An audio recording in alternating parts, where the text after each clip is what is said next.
I'm Holly Constant. And I'm Maddie Hockaday. We really love Parks and Rec, and we really love behind-the-scenes details.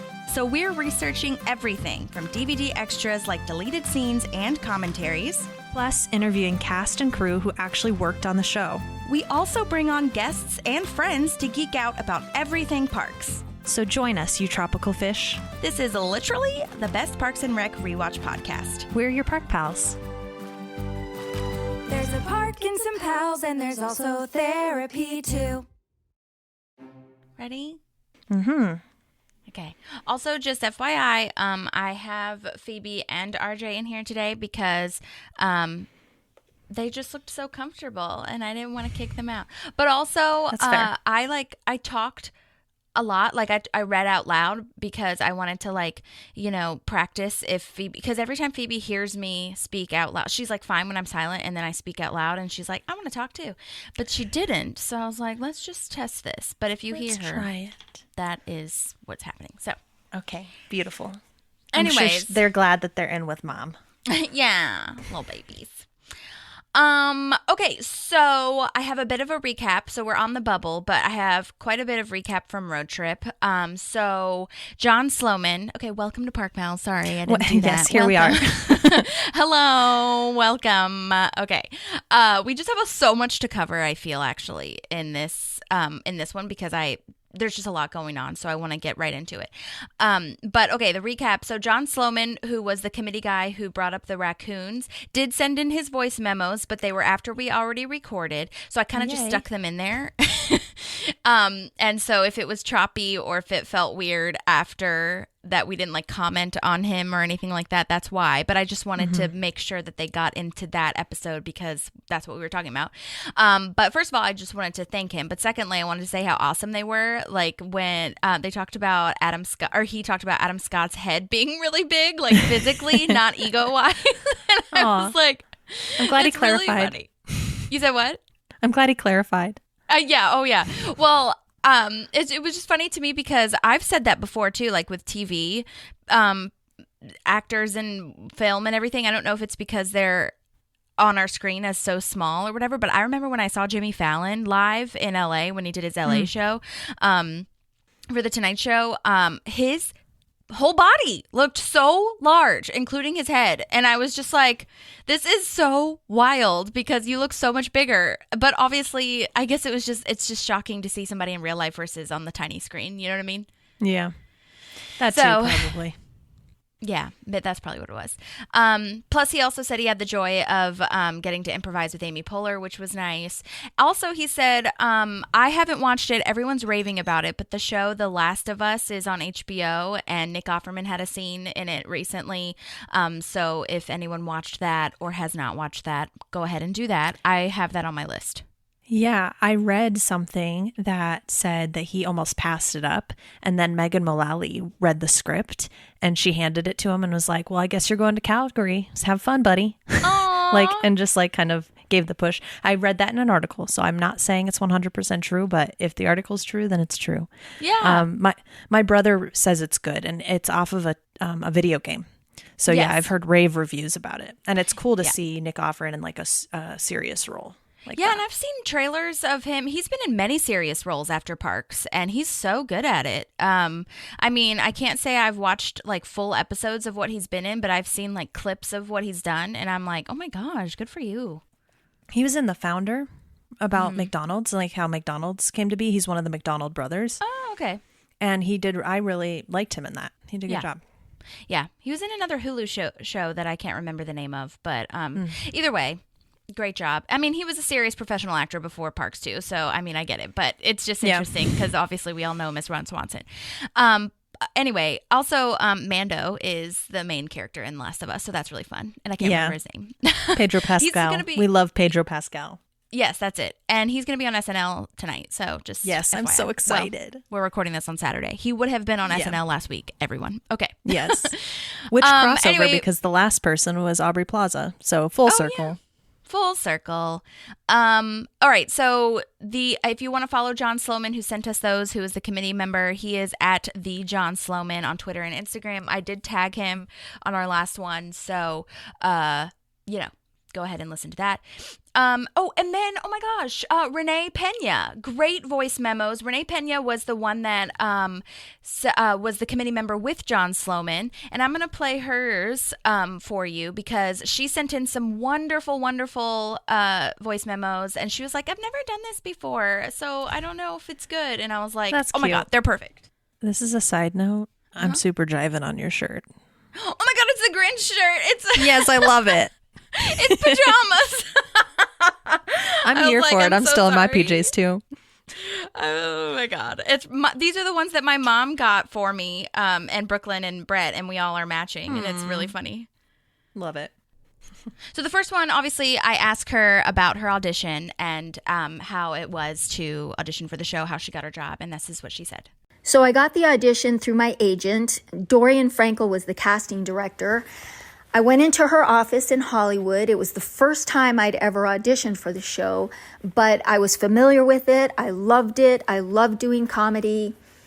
And pretty quickly, either that day or the following day, they put me on a veil, which was unusual for the time because many times you had to go in for a callback. But they put me on a veil, they booked me, and 7 days later I was on set. So it was a pretty quick turnaround, and I was thrilled, needless to say. Yay! Awesome. So that's how she got her job. And then I asked her, obviously, about like what it was like to be working on the set and all that kind of stuff.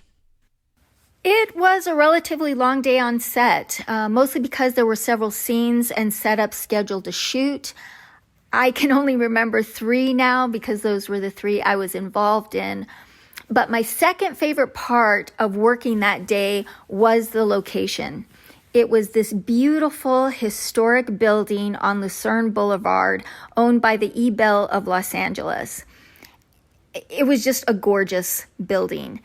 So not only did I get to work with Amy Poehler and Adam Scott, but I got a beautiful location as well. So it was a good day to be an actor. I'll have to post that, by the way, that building, because I looked it up. I Googled it, and it is so beautiful. It really reminds me, I don't think this is where they did it, but remember, did you watch Bring It On, right? Yeah. It really reminds me of that high school that they use for like all the, rom-com-y movies. Okay. But it's like super gorgeous and arches and yeah, so I'll have to post it. I'm so glad she said that. I love a location breakdown. Yeah. No, it's great.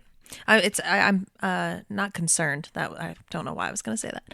I'm intrigued that she was there all day for what seemed to be a pretty short scene.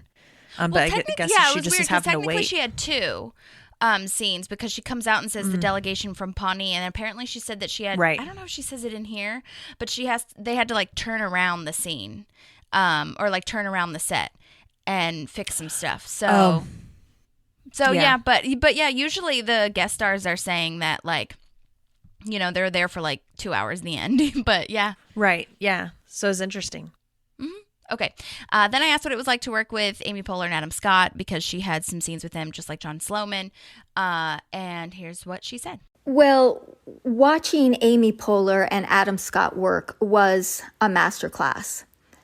They were so comfortable with themselves, with each other, with being on set.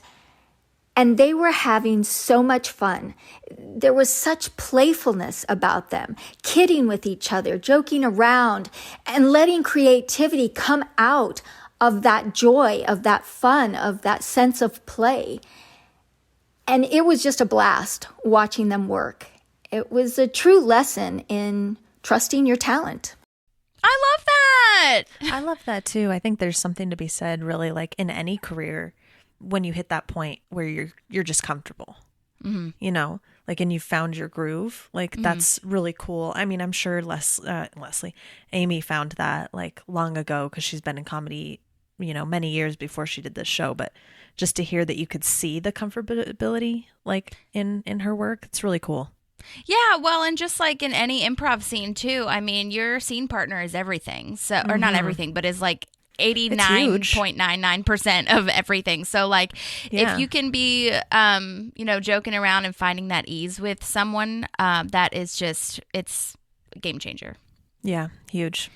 So then I asked, last thing, if we could promote anything for her, if there's anything that we can like look out for. And here's what she said. Thanks so much for having me on your podcast. It's so much fun talking about what I do. It's a crazy business. It's a fun business. I just finished shooting my 4th episode of The Sterling Affairs for FX, and my episode of The Game on Paramount Plus comes out in mid-February. Yay! So we'll be sure, I'll tag both of those things in the show notes so you guys can at least follow along. She doesn't have social media, so honestly, good on her. But so I would have tagged her if she was, but so we'll look out for those 2 shows. And thank you so much to Rene and John for sending in voice memos. That's amazing. Yeah. I haven't heard of either of those shows, so I'll have to look into what they are. There's so much content in the world. It's insane. Bro. Like, I don't know how to keep up. Yeah. Okay, the other thing that I didn't mention is that I don't know why I wrote this in the recap, but I just felt like I needed to say it. Like that kiss between Ben and Leslie in the last episode, I feel like kind of ruined me because now I'm just like expecting someone to just like grab me and kiss me. It's like those comic like romantic comedy situation where it sets up such an expectation for what you expect to happen in real life. This was realistic, don't get me wrong, but you know what I mean? No, but I think you're right. There's a piece of, I don't know if it's like, now, probably not when I was a teenager, but as an adult, you watch romantic comedies and you're like, that's what it is. It's fake, right? It's there to make us feel things. But like a lot of those guys, like a lot of these perfect relationships you see in the movies, they're not realistic. But The Office and Parks and Rec give you such realistic humanness to all the characters and all the scenes where it was like, oh my gosh, this is real. This could happen to me. This is the expectation now, Yeah. Like that's so true. Yeah. So For real. That was that. And then, now Phoebe's coming in. So maybe it just takes like 25 minutes for it to happen. Yeah. Okay. I did email Burley and I asked him about how he felt about being on set and doing this scene in the courtyard and everything. And he got back to me and said, I'm just going to read his email. He was like, I actually have little to no memory of shooting this episode other than how surprised I was by how great Aubrey could sing. Yeah. And I was like, we just said that. That's what we said. Yeah. Yeah. He said when she was singing, we were playing live, which was super fun because they filled the set with extras. Felt like we were doing a mini concert. So that's really cool to know that they were doing it live. Yeah, that's really cool. Yeah. I love Burley. Thank you, sir, for always, getting back to us so quick and everything. I know. I love it. He always ends his emails with, if there's any other questions, let me know. He's like, I don't know if I can answer them, but, let me know. And I'm always like, oh, it's perfect. Yeah. Beautiful. Okay, now this is the last recap, but I did do some, I went back to the first, we had talked about, I went back to the first DVD and I got some of the bloopers because the blooper reel was on the first episode, or first disc rather. So I'm going to play some of those for you once I find them. This can be taken out, but we should have Burley come on for like a full ass episode, like whenever he's in a really long one again.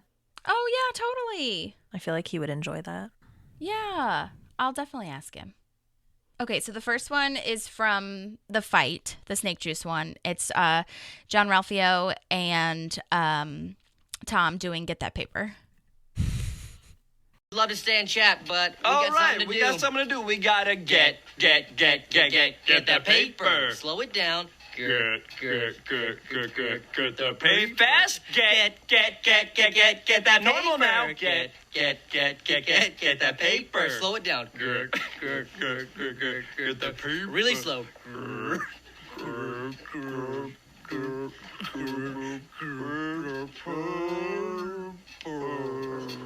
All right, we'll see you later. Take care, man. It's just so funny. You don't even have to see them to hear how much fun they're having. Yes, totally. That's exactly right. They were just playing with each other. And I mean, and it's funny because like they kind of kept it together halfway, but not really. Yeah. But oh my gosh, I just needed to share that.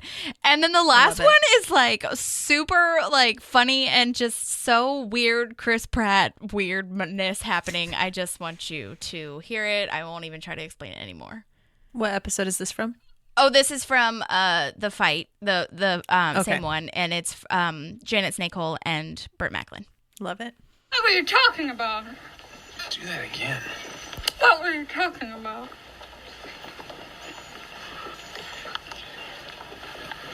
Oh my God. You have a boner? I do. Dude. I can't help it. That is crazy. No one's ever slapped me before. What? Aren't you married? I don't know if he was at that point, was he? I think he was before he even started the show. Okay, well, either way, I just think it's also really That's hilarious. funny. Yeah. That, like, in the last, like, year or so, he was, like, super about, like, God and everything. And, like, I mean, I guess God people can be, like, you know, dirty and horny, too. But it's just... Yes. It's just hilarious because I think that he wasn't like that at the beginning. But, yeah, so she slaps him, basically. And that happens. I really don't think he was joking, but I guess he could have been. I mean, it's interesting to hear it audio wise because in the actual like viewing of the scene, like he's like bent over, like smiling, like, oh my God, what is happening? I've seen that before, which is why I think it's real. Yeah. So anyway, that's that. Good times. Those are the recaps. Thank you so much for listening. I love the bloopers. They're probably my favorite thing ever in anything. That's like my favorite thing to watch. Well, it's because you get to see people having fun. Mm-hmm. Love it. All right. So now we are finally at The Bubble, Season 3, Episode 15. This was directed by Matt Sohn. He is a camera operator and DP who we know from The Office, but also he's worked on Superstore, Muppets, The Mick, but he directed quite a bit too, including Abbott Elementary, which, oh my gosh, on Hulu, Home Economics, Fresh Off the Boat, Angie Tribeca. Like, he's done so much amazing work, and he's also been the DP for quite a bit of these. He also worked on Mr. Robinson, which was Craig Robinson's show from 2015 as the DP, and I had no idea that was even a show until I saw it on IMDb. And then he also did an episode of New Girl, like a ton others. It also says he was additional crew on Elizabethtown, and I don't know what he did on that, but I love it. And this is his first and only time directing Parks, but I'm pretty positive he came from The Office because they already knew him. All right. Then this was written by Greg Levine and Brian Rowe. Greg Levine is on, if you listen to the Parks and Recollection podcast, he is the like third quote co-host who brings a lot of stuff in. He also wrote the episode Ben's Parents for Parks in season 5 when they meet. That episode so much. Great episode. Again, this is his. You said what? Relatable. Yes. For a lot of people, you are right. Again, this is his first writing credit, but he was the writing assistant with Brian Rowe, who wrote this episode with him. And he worked on Parks in the writer's room, in the script continuity, and a script coordinator as well. So he's been in the crew for a few different projects that we know and love.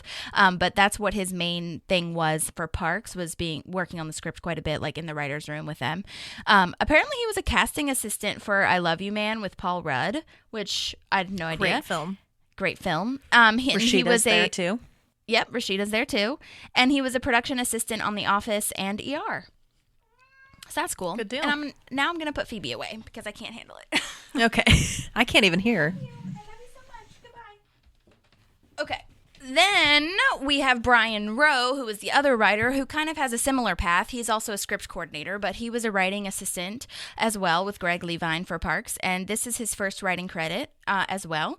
And he also worked on Up All Night, which was created by our gal Emily Spivey, which we talked about when she wrote her episode on Eagleton. Mm-hmm. So, yeah, they both have been in and around the community with and everything. I reached out to literally everyone. I don't know why I need to say that all the time because I literally reach out to everyone every single episode, but haven't heard back. Them and Jessica St. Clair don't have their agents' information listed because they're famous, so I get it. But yeah, so whatever. Anyway, great episode. Really loved this writer and director. Did great. Awesome. Yeah, it was a good one. So now I have summary. Perfect. I just wanted to comment that I found that's 4.27 million views for this one, which is less than the last one. Anyway, the fight and road trip were on one night, right? And then this one and Lil Sebastian were on the same night, and they said the views were about the same if you put both episodes together. Okay. So, just interesting. Okay, I have a very short summary because I want to get into it. So, Chris decides to shake things up in the parks department, challenging everyone to make a little change. Meanwhile, Ben has an unexpected and unique introduction to Leslie's family. Yeah. Oh my God, crazy. But yeah, it's Anne's first day at City Hall. This cold open is lovely. I love it so much. I totally forgot. I didn't forget, but I just forgot it was this episode in particular. Yeah. But yeah, Leslie has filled her office with balloons and people keep popping out, but you can't tell where they are. And Andy, Tom, her new office mate. Oh my gosh, love that. I love it, like, because you don't know that Andy and April there until they like come out for their lines, which I think is really cool and are really well done. I just really love it. She does say, "How many people are in here?" And Leslie says 7, and so we know we have April, Andy, Tom, Leslie, Stuart. So I was like, who are the other 2 people? Like Jerry and Donna, maybe. But like nobody else pops out. So I just did some like speculation. Tom, new office mate, Leslie. Yeah, I don't know. I don't know if she's counting Anne. You know? Interesting. Yeah. Yeah. So I speculated a little bit, but yeah, it would be funny if there were just like random people in there too. That'd be great. I want a waffle explosion. Stuart. Yeah. And a dance party. Dance party. I love that so much. It's so clever. So well done. Yeah, it's great. I really, really love that. And we don't see Anne again in the episode. Oh, yeah, that's right. That's funny. This is her moment to shine. And then Leslie kind of just... Well, we see her when she talks to Leslie about not thinking it through about Marlene.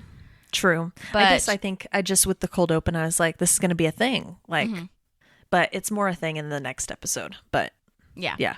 So interesting. So Stuart is the office mate. Love it so much. I love his line, "Get these fucking balloons out of here." Poor Stuart. This office mate, Stuart, is played by Jim Jansen. You've seen him in so many things. He's been in a lot. He plays the Reverend in Gilmore Girls, which is, I think, what most people would know him from.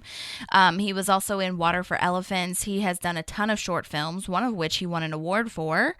Mad Men, The Mentalist, which we also talked about last week. I think The Mentalist has come up quite a bit because it played after Parks, which is really funny. I guess it was just all the same time frame that a lot of these co-stars were in. He was also in Brothers and Sisters, which Rob Lowe was in, so I wonder if they ever worked together. And he was also, side note, the high school principal in the Office episode where Andy's girlfriend is actually a high schooler. Good times. And she works at the yogurt shop. With the watermark. Yeah. Oh my God, so funny. But I did email back and forth with him. I actually got a lot of responses from a lot of people interested in sending in voice memos, but and I usually I feel like I give them enough time, but sometimes things just get in the way. So he hasn't sent them in yet, but I will probably play that. I haven't decided if I'll play it as a recap or I'll stick it in here somewhere. But if it seems choppy and I put it in now, that's why. My audition for Parks and Recreation, it was a usual kind of audition in a casting agent's office. I try to learn my lines at that point so I don't have to look at the script. And it was going fine. And then about halfway through, I went completely up. I had no idea what I was supposed to say or who I was or anything. And there was what I felt was a long pause, looking dazed and confused. And then I remembered it. And I went on and finished. And I thought, well, I'll never get that job because I looked like an idiot. And then when I did get the job and read the whole script, I thought, oh, that probably helped because this guy is he doesn't know where he is either. He's, lost. So I think that's how I got the job. Now, let's see. Working on the set was, a lot of fun. Amy and Rashida are great. I have to admit that when I got there, I was kind of starstruck and just kind of, I don't know, sitting by myself and kind of watching. But they were so much fun and so relaxed that in just a matter of minutes, I felt fine, like I belonged on that set. So about hidden in all those balloons, well, that was kind of surreal. Sitting at my desk and they brought all the balloons in and filled up this set with them. And then it was really quiet sitting inside of 400 or 500 balloons. But that, too, was a lot of fun. I thought, well, this is an interesting experience. So, no, we weren't there long. In shooting half-hour TV sitcom, you move fast, and they were prepared with everything. They were always well prepared whenever I worked there. So it was fun, though. It was a lot of fun. I look back and think it was a really, really good experience, and I thank them. Great job to Jim. Love him. He was also in, apparently there's a Gilmore Girls podcast out now. Really? Aww. Yeah, apparently there is, because I asked him about doing ours, and he was like, oh, I just did a Gilmore Girls one. Like, I guess podcasts are just really popping off. And I was like, oh, yeah, bud. They're everywhere. I mean, yeah, they really are. They really, really are. I love Gilmore Girls. I can't watch it unless I'm with my mom, because otherwise I cry. Yeah. Well, so now we're in full swing of Leslie and Ben being super secretive, but also not really, because they're talking about office stuff, and also in the wide open in the hallway, they're talking about making out with each other. So, well, and the way they phrase it with everything, like, makes it like, unless you were listening to their conversation, I don't even know if you would catch it. That's true. Because they're not saying it affectionately. They're saying it like it's another meeting they have to go to. Absolutely. So, that's true. which is kind of cool. I also like that we kind of just jump into it here. Like, totally. There's no like preamble about the kiss from last episode, or it's just we're thrown into where they've decided their relationship is going to go. Yeah, which is kind of cool. That's a really great point, and so nice, because like, we've waited long enough. Okay, let's just talk about it. Let's go. Ugh, now the siren is going off. I swear they know when we're recording, Maddie. Ugh. I can never hear it. Okay, you can definitely hear it on the recording. I heard it last time. So damn. Anyway, sorry, but also we're going to keep going. Okay. Yes. Leslie says the best part of any relationship is the beginning. And I think that's really cute and nice for her to just set this up this way. Also, side note, it's really funny. She mentions like the bubble and how the bubble is like that. We talk about it later, but it's just funny because when this episode came up, I don't know why in my head, maybe it was because the picture on IMDb, but when I heard the bubble, I was like, oh, the bubble is referring to the circle desk. That's what I thought. Really? Yeah. That's funny that we both thought that. Yeah, because when she mentions the bubble, I was like, oh, right. That's what the episode's referring to. I'm going to be honest. I don't think I caught that she said the bubble, and that's why it was named the bubble until like my third time watching. Yeah. So. Okay, well, we'll have to put a vote and see if anyone else had the same thought. I would love to know. Yeah. That'd be great. So then Ben is saying they should take separate cars tonight because Chris is crazy about this rule, and it's like super sad. But also he has a meeting with Marlene Griggs Nope. And we wonder who that is. We don't. Ben does. Yeah. Leslie panics. And now we're confused. Right. Oh my gosh, she gets so panicky and she freaks out. She's like, oh, we're not related, just a coincidence. They get it all the time. She's actually Filipino. I thought that was such a random detail. Okay. Also, he's going to walk in there and immediately know she's not Filipino. So I don't know why that's where you went. I know. With your explanation. She wanted to throw him off as much as possible. She wasn't even thinking.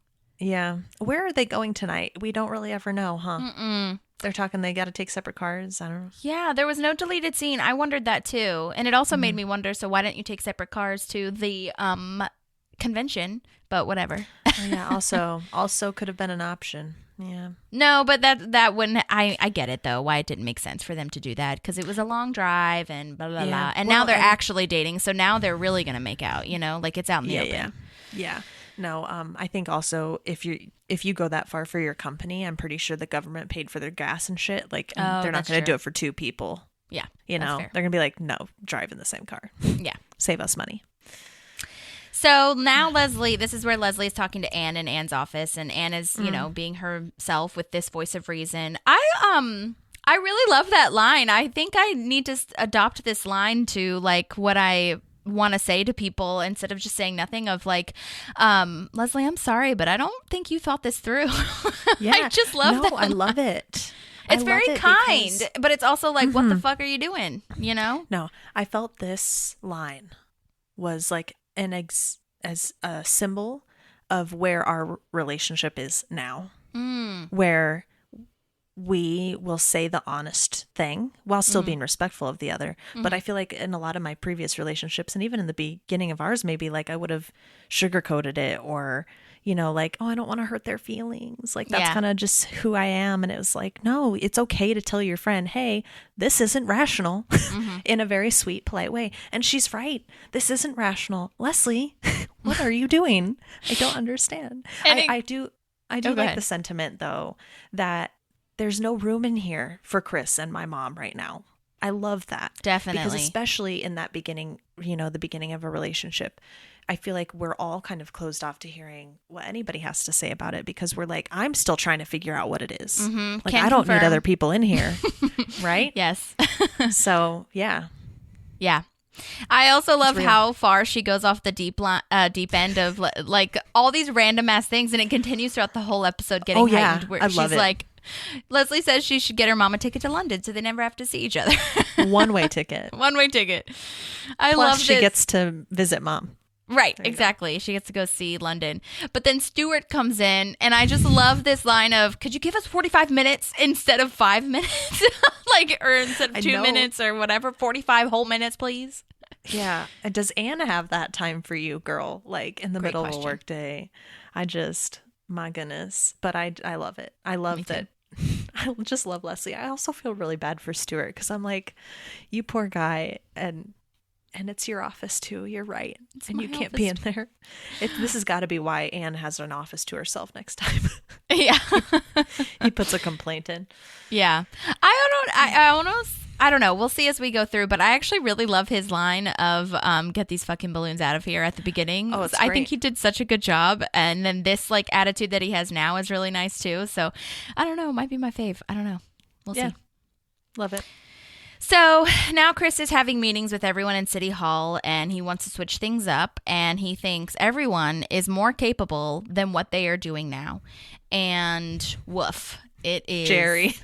Oh my God. Says I'm not. I'm really not. I have some Jerry. bloopers for this that I wanted to play before we get into the actual scene, because I think it's so funny. And I think I mentioned in the last episode that he had trouble like getting some of his lines out, which I don't know if I combined them, but this one I'll just play it and then we can hear what happens. But it's just really funny to me. April, you are too valuable to just be Ron's assistant. So, starting now, you are an executive. Multitasking executive aide. I told him earlier, and the guy's like a steel trap. So, starting now, you are a multitasking executive assistant. That's not it either, is it? I'm going to get it this time. Multitasking executive aide. So, from now on, you are an executive multitasking aide. Starting now, you are an executive mobile motherfucker goddamn person. So starting now, you are an Alan Yang nightmare phrase. How will you assist the whole office? Because I am replacing your desk with this sporty mobile workstation. Wagom. She is interesting. Fuck me de fuck de fuck. I have a new Blu-ray player. Plenty of movies that we can watch. Plus, my building has a jacuzzi. And we can have a drink out on the balcony, and I have a new Blu-ray player and plenty of old movies that we can watch. Plus, my building has... I was so close. It keeps going. There's quite more of that. First, I have a couple things to explain. Number one, that big, huge noise when he says, you know, how will you assist everyone in the office? The whiteboard just falls over because he tries to bring the desk over, the little tiny traveling desk over. And then the last scene is when they are last episode at the restaurant where Chris meets Ben and Leslie, and that's funny. I guess they didn't even get that because it's not in the episode and it's not in the deleted scenes of having the Blu-ray, the way he says Blu-ray, and a jacuzzi. Yeah. Oh my gosh, that's funny. So anyway, I just thought I would share those little bloopers. That was funny to see. Yeah, that's great. All right. So Ron says he's been here before. Like, the new city managers always try to shake things up, move things around. It brings everything to a stop. And Ron really enjoys that. So he just sits back with some donuts and enjoys the show. And he has a legit donut Oh yeah. in this scene. I love it. Yeah. Very well done. Yeah. I think it was him and Pratt that are like really eaters. They were talking about Rainn Wilson and Steve Carell did on The Office. Like they were Right. actually eating a lot of the things. Right. Did you notice on the backboard it says LAGOM? No. I was like, what does that stand for? What does that mean? I don't understand. It was on the whiteboard and I was like, maybe it's some sort of, I don't know, like presentation I wanna thing. Google it now. You said what? I said I want to Google it now. Oh. It's Swedish word for meaning just the right amount, or not too much, not too little, which correlates with The Swedish thing with the yes desk. that I can't pronounce. Yep, Oh, I thought it was an acronym. that's cool. Okay. That's what I thought too, because I actually typed it in all caps, Wow. and then it came up with a lagom, which is Swedish for not too little, not too much, just right. Wow. Okay, great job. That's cool. Details. Yeah, wow. Love that. Appreciate it. Okay. Well, he's trying to bring out everybody's good traits, like with Tom's entrepreneurial spirit, but still like proving he doesn't really know his staff because honestly, like that's not entrepreneurial to make Tom do that, to like digitize all of the files. What? Yeah, this is a part of his job that I feel like he's lacking in, because I feel like he's a good people person, but I don't think he's understanding the actual capabilities of each person, right? He knows they're capable of more, but we learn later that actually Ron has a much better idea of how these people work and what the best positions they work in. So it is interesting to kind of see this, like he's really good at his job and you're like, okay, he's got a purpose here, and he kind of just fucks everything up. Yeah, it's just his like kind of toxic positivity almost. Yeah. Oh my maybe gosh, not that's toxic, such a- but just unknown positivity. No, but I think that's a good word for it, because there definitely are times where it's toxic. Yeah, You that's know? true. And without, he's not, he has no malintent, but it's, I had to look up what Chronicles of Riddick was because Tom Me says too. that he basically Me that's all too. you need to know is that it's a Vin Diesel movie. correct. And Judi Dench is in it. Oh yeah, okay. Which It's a is sci-fi great. movie with Vin Diesel Yeah. and Judi Dench. So About I think bounty that's funny hunters. that he sold the DVD to get the Blu-ray. Yeah. That's so weird. A movie from 2004 also. Okay. Got so it. not like new, but, new enough that he could sell it. I Yeah. love that Andy's taking notes. I know, even though he Like, has if no there's idea one what she person in just there- said. Yeah. He's the one taking notes. I appreciate that. It's so funny that he's, trying to be detailed, but then he's like, I wasn't paying attention to what you just said we'd be doing, but I will give 110%. I love this line. Me I too. really do. Like, this might be my favorite, because he says, I will give it my 110% as soon as you repeat yourself in a much more interesting way. Right. Which I think is great. And he's like a kid. Like, honestly, half the time you can't get kids to do work unless you make it like super interesting. Mm-hmm. So Yeah. he really is like a kid. It's just funny to me because I'm like, what are you taking notes on, bro? Right. If you're not listening. He's just writing like paintings or pictures or doodling or something. Yeah. Or like it's like Song Harry lyrics. Potter, and he's writing. Oh, he could be writing song lyrics. I like that one. Mm-hmm. In Harry Potter, when he's just like writing the date and he's like starting to get his paper ready and just Right. he's That's still 3 minutes behind. Right. Right. You're right. But why is Leslie not here? I don't know. I guess it's because it's a whole city manager thing and Ron's technically the boss. So I don't know. Yeah, but the whole office is there except for Leslie. Yeah, I guess they haven't know? given. I get maybe Chris thinks that Leslie doesn't need to change anything. I don't know. I mean, it could be. I didn't would have even been think very twice about it. intrigued. Yeah, I would have been very intrigued to see what he would have asked Leslie to change. Yeah, I feel like there's nothing to change. I know. Maybe But- that is what it is. Yeah, So I don't know. Also, I was wondering, they don't really explain it, like, because he says for only 3 weeks, then back to shoes. And I'm like, wonder what that whole timeline is. Like, why is that? Is everything for only 3 weeks or just the digitizing? Like, is that how long it's going to take? You know what I mean? I think it's the digitizing that's going to Okay. take 3 weeks. That he's timed it out like that. Okay. That's really what I thought, because I don't think if he had put a timeline on everybody's, it doesn't seem like he would have done that, because I Yeah. think he assumed everything would work. Okay.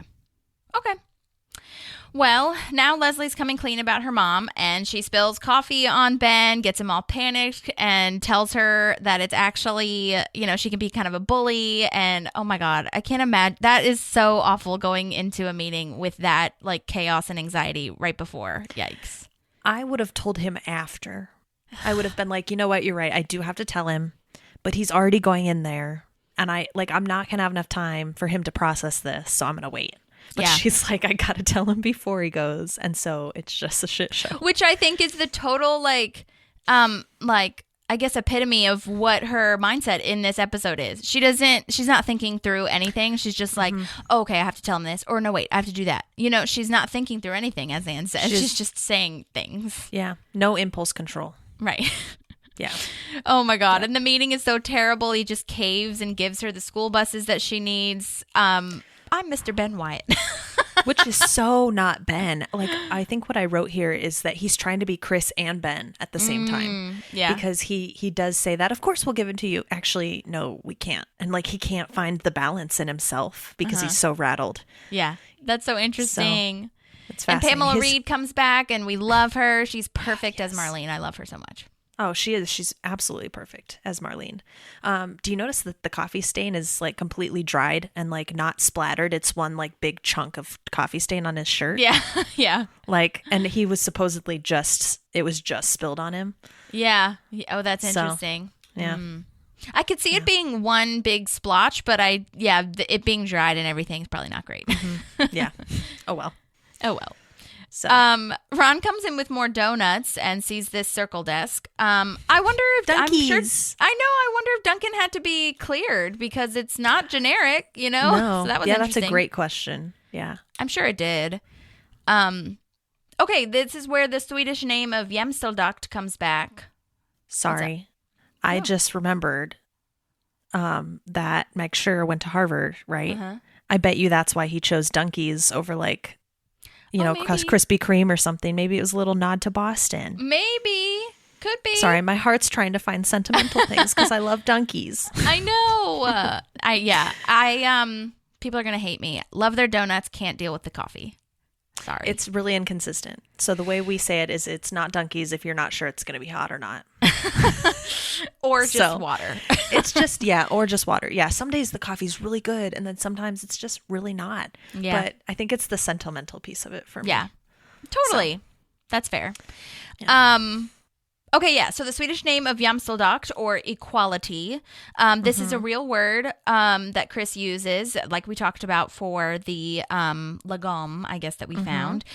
This is for gender equality. So I'm not really sure how the desk relates to it. I guess maybe just equality for all the townspeople, because this technically, the online, it says valuing different behaviors, aspirations, and needs equally, regardless of gender. Yeah, so that's what I found too, was most of it was gender stuff. So I was thinking like Chris was just kind of shifting it to just be overall equality because I think to him it was also putting Ron on the same playing field as the rest of the department. They're all out there, except for Leslie now, but they're all out there in that like open space. So it was like, okay, now everybody has the opportunity to talk to Ron, but also he's on the same playing field as everyone else, which it does not work for Ronald. So right. I don't know why we're here, but it is what it is. And it's funny. So yeah. I can see that too. I think both of those things are true. Like Ron being equal, and the way I saw it more was like you said, with the townspeople, like everyone is equal. Everyone has a chance to talk to their officials, Mm-hmm. Yeah. So that which I like.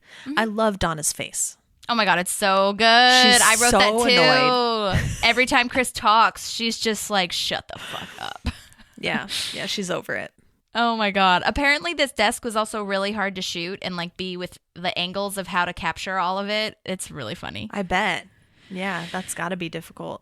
There's also a plant that's not usually there and a little the water thing. One of the I saw that little too. water things. Very cool, which is interesting that we're going with all these Swedish words when Chris gives off a much more like Japanese yin yang vibe. So, and that's kind of what I got from the flower, or the plant and the water thing. So it's interesting that we have all these Swedish words when it's I honestly Japanese. see Chris as just being more like taking things from every culture that like vibes with That's equality and like, feeling, anthropologic. What's that word? You know what I mean? Or and philanthropic. You know what I mean? Like all the good words. Like I just feel like he takes things from every culture that is going to serve what he thinks is best, you know? Yeah, that's fair. Yeah. Because he does talk about like feng shui when he was dating Anne, as far as, you know, like you know, clearing the chakras of her house and all that stuff. So that's true. Yeah. Okay, now I'm at the 4th floor if you are. Yes, I also just love this line from Ron that he loved that pillar. It made it very uncomfortable to stand in my doorway. Oh, yeah, that's true. Oh, my gosh. That is such a slap in the face to Ron to have his sacred office space with so many rando townspeople like playing darts and just being in there. Yeah. Oh, my God. I'm wondering if the pillar, because the pillar's gone, like I want to pay attention to if the pillar comes back. Like, do they put the pillar back? Or just he gets to go back in his office. So I couldn't tell you, to be honest. So yeah, we'll definitely have to pay attention to that. Yeah. Anyway. Okay, so yeah, now we're at the 4th floor. It's creepy and weird and awful, and we get to our favorite gal, Ethel Beavers. I love it, Ethel. Yay!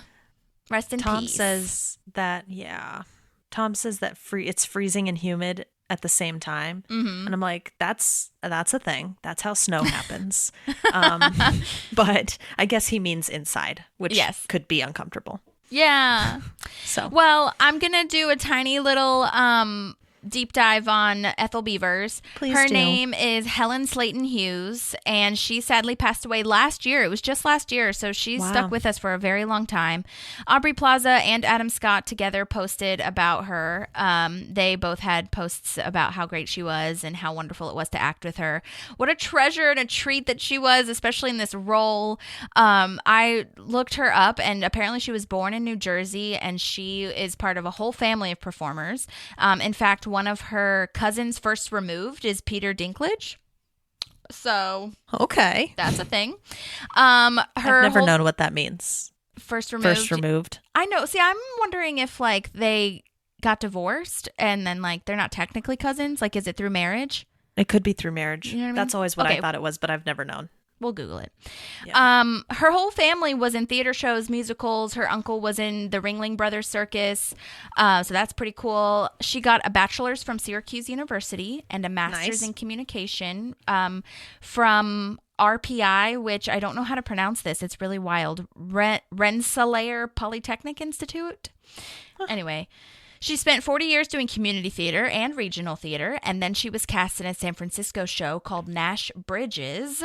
And then she moved to LA. Nash Bridges was a TV show. And then she moved to LA. At 70 years old is when she moved there, and then she started acting in film and TV. What? Yeah. So she was doing all this dedication. like amazing theater and like, you know, smaller parts, I think, in like the San Francisco area, at least according to her bio. And yeah, she just moved to LA. She was like, let me see if I can do this. And she wrote a 1-act opera called Rachel, the Innkeeper's Daughter, which was produced at St. John Eudes, I don't know how to pronounce these things, school in Chatsworth, which is in California. But she was also in Rutherford Falls, which is the Peacock show with Ed Helms, Moxie, which is Amy Poehler's movie. If you haven't seen it, see it immediately. She was also in Fresh Off the Boat, The Middle. I mean, so many wonderful things. And obviously she was just perfect as Ethel, and we just love her so much. So I'm so excited that we are getting to talk about her. And she comes back. She's great. She comes back quite a few times. Yeah, we love her. She's part of some big stuff too. I love it. She's awesome. All right. So anyway, now she's showing Tom and Andy to this awful room. And Andy, I love how Andy is just so excited and Tom is so disgusted. They're the complete opposite of each other here. Well, yeah, I think Tom sees it. It's different. I feel like Tom sees himself going somewhere big, right? And he sees himself hanging out with celebrities and being in these really fancy nightclubs. And Andy says it the perfect way. Like he was homeless a year ago, right? Yeah. He was living in the pit. So he has this like, my life could be so much fucking worse view. Right. So it's just it's really cool. And I mean, Andy is always typically a little bit more optimistic than most other characters, but I think he just has, this really humble, realistic view of where he could be if he hadn't been given all these Yeah. opportunities. So He definitely has a different perspective for sure. yeah. I looked up what cousin first removed means. Oh, thanks. Basically, it says that it's a generation above or below you. For example, it says, or no, wait. Yeah, that's pretty much it. Yeah, I don't know. That's so crazy. So like my mom's cousin, but that I've always called her my second cousin. Yeah, that's what I always say. Let's see. Why second cousin once removed? A second cousin once removed is either the great-great-grandchild of your great-grandparent or the I can't. My brain. I can't follow that. You're separated by one generation, and the closest common ancestor you have is a great-grandparent. I don't know. Basically, they're generations removed from you. So that's what it says. I don't understand it, but if anyone else understands, just let me know. Yeah. Explain it better than Google just did, please. Yeah. Yeah, I'm it just confused. says to be once removed from a cousin means you're separated by one generation. The number before removed will always represent the number of generations you are separated from the cousin. That's so interesting. So maybe it does mean that. Yeah. But then why would Like you it- have a second cousin first removed? You Or know? maybe, yeah, or like maybe my great aunt is technically my aunt removed. I don't know. Hey, Aunt Removed, how are you doing today? That's so weird. Yeah, Okay, it's weird. whatever. Basically, they're just different generations. Let's just leave it at that. Okay. Yeah. Okay. There is a deleted scene here going back to Tom and Andy's situation where Tom tries to find a better office and walks around, and there's this montage of all the awful things in the fourth floor, and he opens a door. There's an old lady taking off her wig. It's kind of terrifying. She's like really skinny and like looks like bones and skin. There's also a room that he opens with just mannequins that are super creepy. Like the whole room is filled with mannequins and the lights flickering. And then a crow randomly appears. Oh my God, it's so nasty and creepy. And it was really illustrative of how like weird everything is. Also, technically, I love that technically Ethel says this is a crime scene, so don't move anything Yes. around. I love it. Oh my gosh. Oh my God. Yeah. I love her line also of when Tom says he's not going to wear the name tag, and she's like, do what you want. I don't care. Yeah. Yeah. I love it. Yeah, she really does not care. I also love Andy remind Tom, ask something. I know. That's Good so job, good. man. Again, taking there's a- notes, but not knowing anything about what he's doing. Correct. Yeah, I would love to see Andy Dwyer's notebook. Me too. Oh my God. There's like a lot of old fax machines, those old like photo boxes with no labels. So who the fuck knows what's in those things? Yeah. And there's a turned over chair on the desk behind Andy. Oh. And very, like he said, very old ass computers. So I couldn't really see anything else that I found of interest other than like a bunch of boxes being around. But Yeah. interesting that there's like old technology in there and stuff too. Yeah, they did a really good job of making it look very cluttered and like creepy and weird and old and awful. Yeah. Well, now I'm at where Leslie goes into Ben's office, if you are. Yeah, I think she, again, this impulsive, like, I want to talk about these fun things and not talk about this awful stuff. So let's talk about the fact that I only gave you 5 Sarah McLachlan songs this time. Right. Yeah. So she's trying to like smooth things over, and she says she made another mixtape for him, but only put 5 Sarah McLachlan songs on there. And she explains why she did what she did. And Ben says, obviously explains that he gets so flustered. So the meeting went terrible. And Leslie's like, I'm sure it was fine. She probably loved you. And it's obviously it's not. Also, I wanted to mention that line of Ben taking off his shoes and holding them in his hand was apparently an inside joke in the writer's room, referring back to when Ron took his shoes off at April's house and just held them in his hand. Because Nick Yeah. Offerman apparently made that choice as an actor. Like, no one told him, just hold your shoes in your hand. He just That's left cool. his shoes in his hand. That's really cool. I like that. I know. It's a nice little callback. Yeah. I feel like in Leslie, this is what's coming to my brain right now that we're kind of getting here is like, she's so anxious about losing this happy bubble that she's almost pushing them out of it. Interesting. You know, like her choices, and they're not getting to enjoy. You know, she's causing so much stress on the relationship because she's worried about the bubble. Right. you know? Yeah, and she's never been in this situation before, it sounds like. So she's Yeah. just she's flopping all over the place. Yeah. But her intentions are good. Yes. But yeah, she's just, yeah. Yeah. Oh. Well, then she talks to her mom and, you know, kind of checking in to see how the meeting went and seeing if Marlene actually did love or hate or whatever him. And she says she loved him, but then Ben was such a pushover, and that's what Marlene loves about him. And Leslie gets super offended. I love that line, or the reading of how Amy said, "No reason," like with a smile, like, because Marlene's like, "Why do you ask?" Ugh. Yeah, I have a note here because I just remember in the first couple episodes that Marlene was in Parks and Rec, that it was like we didn't necessarily like the way she talked to Leslie or how the relationship was, and this episode makes me really happy about like where they're at, like the fact that Leslie feels like she can go talk to her mom about this. Later, she brings her coffee and you know, I like when Marlene's like, "Excuse me, I'm enjoying my daughter right now."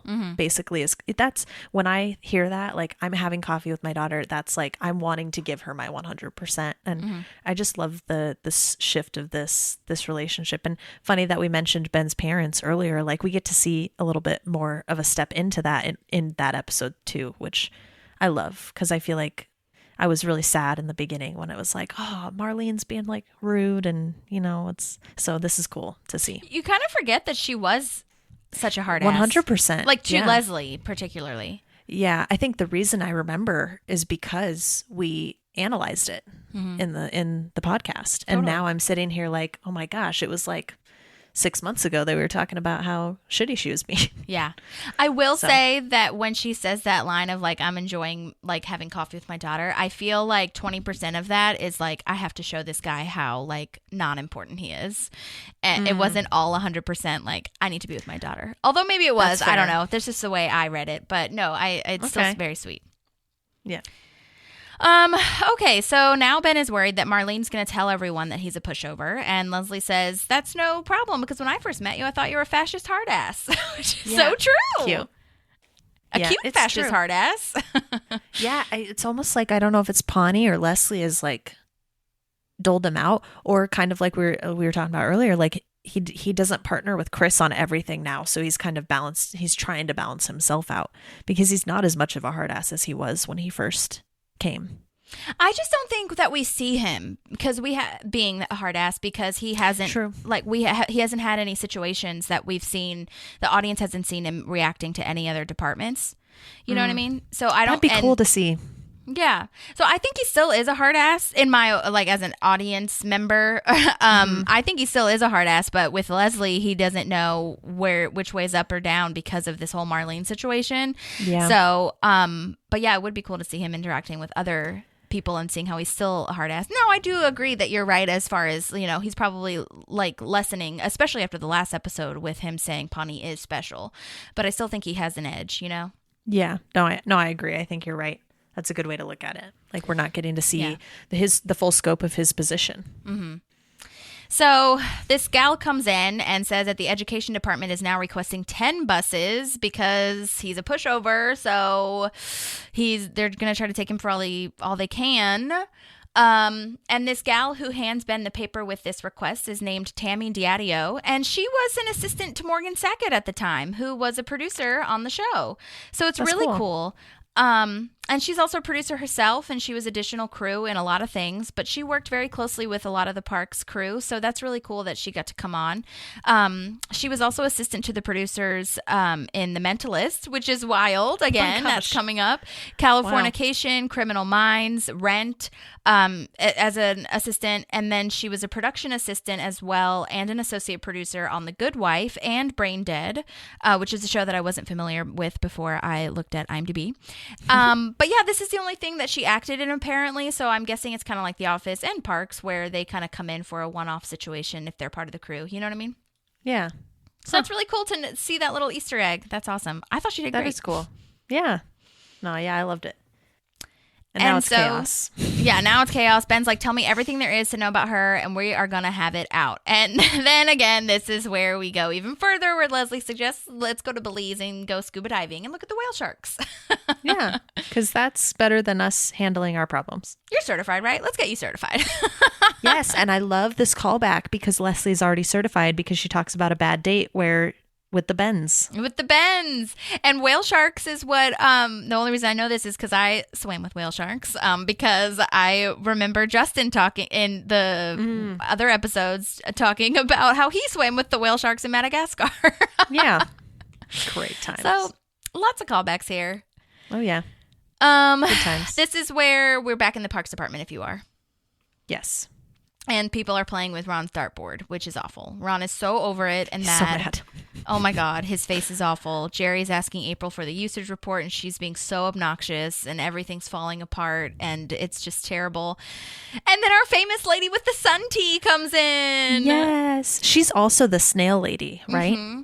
Yeah, she's the snail lady. She's also, this is her second appearance. The first appearance is the one where she was at a city hall saying, like, all I eat is lasagna and muffins all day, and I feel awful, so we're fine. Yeah. Yeah. Everything's fine.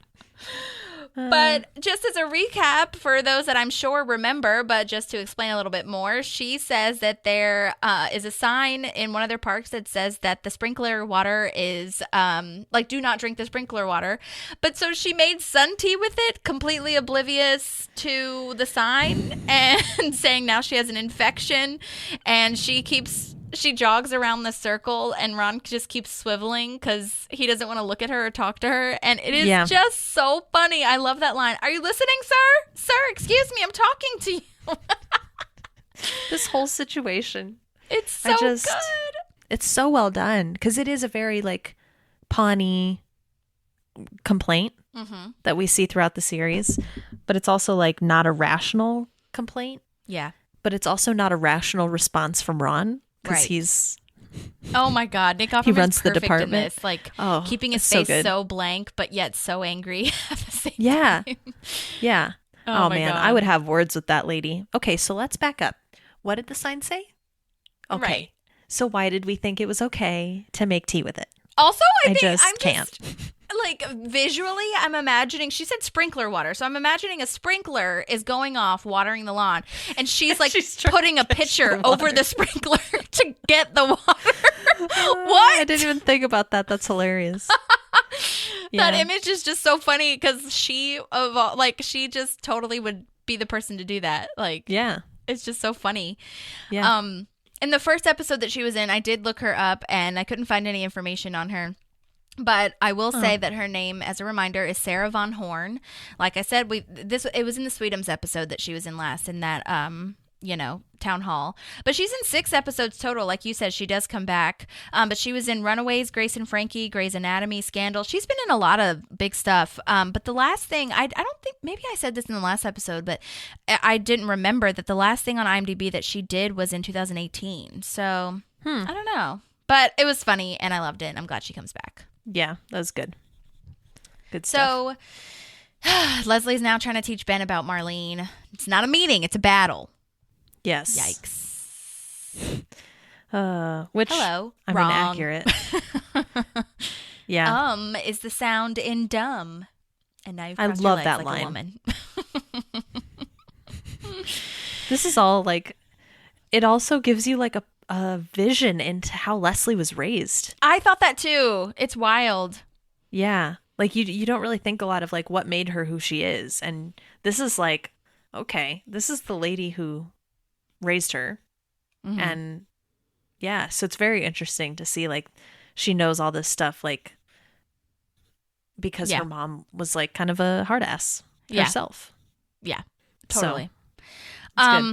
So, oh my gosh, every time I say now I'm going to think of that because of that line. I wasn't thinking about it before, but I am now.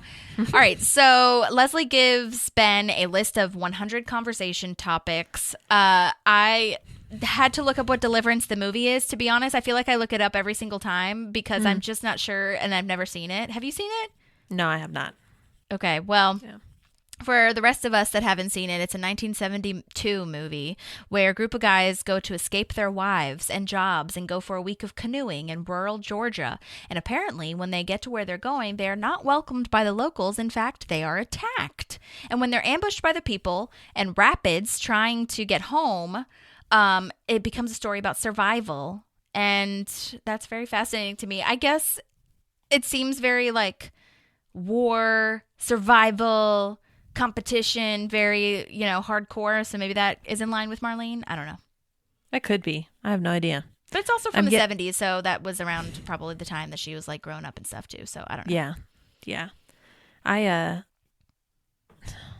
I'm getting like flashbacks from the fight when Leslie gives Anne all that shit to memorize. Oh, and she's that's like, funny. You have 5 minutes. That's funny. That's true. I mean, yes, great character building for Leslie. Yeah. Or character maintenance, I guess I should say, because we already know what her character is. Yeah. All right. So April is now visiting Tom and Andy upstairs. I like that she took her walking desk thing, even though she probably didn't need to. Yeah. I do too. I really liked that. Yeah. Nice follow through there. Then this random guy comes in asking if it's Mort Jansen's office and smashes a coffee pot as a threat, saying, "Tell Mort it's his move." What? Yeah, what? Also, they told you this isn't Mort's office. What are you doing? Yeah, seriously. I guess he's Sir. like, Rude. I'm sure he's thinking that they're covering for Mort. Yeah. It's so well acted by that guy, too. Oh my gosh. So this guy's name is Dana Gould. He's a famous stand-up, which I'm sorry, Dana. I did not know that. But I definitely recognize his face. He actually messaged me back too. And I'm really trying to get him on as a full episode interview because he was a writer in season 2 and a producer for the show. He's also friends with Greg Daniels. He was a part of the crew that won 2 Emmys for The Simpsons for Outstanding Animated Program. So, I mean, he also plays additional voices on The Simpsons as well. So, and he's been in a ton of stuff as an actor too, like Seinfeld and things like that. But he's a pretty big stand-up. He has a bunch of specials. So I hope that I messaged him back and was like, "Would you want to come on for an interview?" Because he was like, he was really fast in the first message. I messaged him, or no, I think I messaged his agents or something, and then he messaged me directly and was like, "Hey, I'd love to chat. Okay, bye." And I was like, "Oh my god." Okay. So then I messaged him. Awesome. So hopefully he can come on for a full interview because I've always wanted to know. Because technically, I think his IMDb credited position as a producer is like consulting producer, and I've always said that I really want to know what the F every certain producer all these different is. Producers are. Yeah. Yeah. So, and also I would love to talk to a writer. We haven't talked to a writer yet, so I would love to talk to a writer. It'd be so cool. So hopefully, Dana, if you're listening or if you hear me, hello, I'll message you. I'm very good at messaging people back and just not giving an F, so we'll get him. Hopefully. Maybe. Yes. I don't know. It'll happen. But also, I haven't heard. I'm really sad because I haven't heard from Jessica St. Clair. She liked. I tagged her in the road trip episode, and she liked it. Like she hearted it, but I don't know that she saw the message because it's not saying that she saw the message. So, and there's no agent emails on hers because she's fancy, obviously. But I don't know. Right. I'm sad. I want her to message me that. I know, It's okay. that'd be great. That'd be awesome. It's all right. But anyway, yes, Dana Gould. Did you have anything else to say? Yeah, Dana does a great job with the crazy eyes, man. Oh, totally. That's and what that it is. Weird smile. Yeah, you're looking at him and you're like, what the fuck did you do? And what did this other guy do? Oh my gosh. Yes. Just and the staring right at them when he breaks the coffee pot. My question is, I want to know. Oh, sorry. Go ahead. No, I was just gonna say I love that April's like, I want to work up here now. This is awesome. Yeah, April loves it, and Tom is terrified. I love seeing all these differences in each of these characters, like how they react to each of these situations. Yeah. What was I going to say? Oh, my question was about Dana smashing the coffee pot. I really want to ask him, or I guess I could ask anybody of our crew, I suppose, but I really want to ask him, like, was that like a plexiglass situation? Like, was it actual glass? And then they were like, don't step on it. Because they don't show their feet. I don't know. Right. Yeah. I'm sure it's not real glass because that would probably be a safety hazard. But you know what I mean? I'm very curious. Yeah. Fascinating. So we'll see. Good.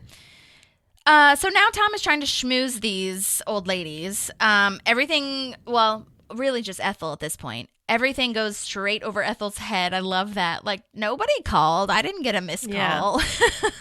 Yeah, she does not care. You were barking up the wrong tree. She has been sleeping with Mayor Gunderson and does not need you. Oh, right, exactly. I love that. Oh, my God. Did you notice that they have a bottle of antacid, just like a generic antacid on her desk? Oh, no, that's great. Great detail. That's awesome. I love it. I'm upset that this is what Tom's doing because he doesn't want to do it. He's like, how can I get out of it? Like, which again, I think it's such a child response. And when he has this run-in with Chris, I have a lot more feelings and thoughts about all this. But I'm also really pissed off at him because before he even asks Ethel for like this, you getting out of this, basically, like Andy is working and he's like, how much left do we have? And he's like, well, the rest of this box and everything else. Fucking help him, bro. Yeah. Like, Andy's doing all this work, like, and he's got this positive attitude. Like, it would go much faster if you stepped up and helped. I know you don't want to do it, but we all have stuff that's part of our jobs that we don't like doing sometimes, and that's okay. Yeah. That's what it is. Oh my God. This is going to sound so awful and stupid. I related really hard to Tom in this moment, though, which I'm not negating what you're saying because you're 100% right that he shouldn't be like a little bitch and just be like whatever. But I'm a little bitch about a lot of stuff. Andy. That's at least help Andy. That's the biggest thing that bothers me is that he's asking Andy where they're at in the process, and it's like that's true. That's like, so what how much are bothers me you the gonna most. do before I get out of here? Yeah. Right. Yeah. Yeah. No, Sorry, I hear but you for sure. Continue, because valid. No, I'm just like, I am so, like, when people don't ask me to be the receptionist anymore when our receptionist is out, and thank the Lord Jesus, because when I related to this with like filing and also answering phones. I don't know what it is. I can't do it anymore. It's like Pam being the receptionist.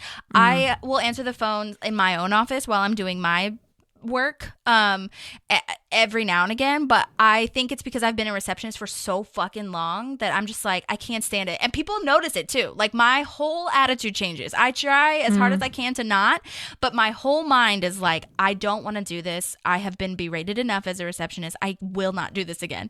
And I just don't have the capacity anymore for it. And I think that that's why I related to Tom, because Tom's like, which Tom is not on my level in the sense, like, we're not on the same page, I guess, in the sense where like he's worked his hardest at everything and like trying to move up, but like still there is a parallel where he's like, I have done X, Y, and Z. This was supposed to be the thing that gets to the next thing. I can't go backwards. This is going backwards. Why would I ever do this?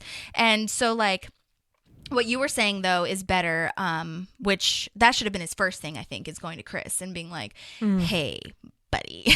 We need to talk about this. You know what I mean? Which, again, when we get there, we'll get there. But that's what I felt throughout the whole thing. But yes, being like, acting like Andy's his little work dog is weird. Yeah, no, I think that puts that in perspective for me too, because even though the Andy piece is big for me, it was also just like, dude, this is part of your job. But I think you make a good point. Like, he's business liaison or something, right? Like, so no, it's actually not.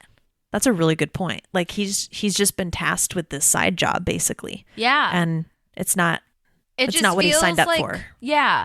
And this is, again, just pointing back to Chris not knowing his crew yet, where it just feels like such a slap in the face to go backwards and like put me in a dark room where I don't belong, you know? So Andy and like Ron brings up later, this is way more Jerry's. Right. Jerry would thrive in this environment. Oh, Jerry, that's such a good point. I didn't even think about that. Oh my God, he's so good at filing. Yeah.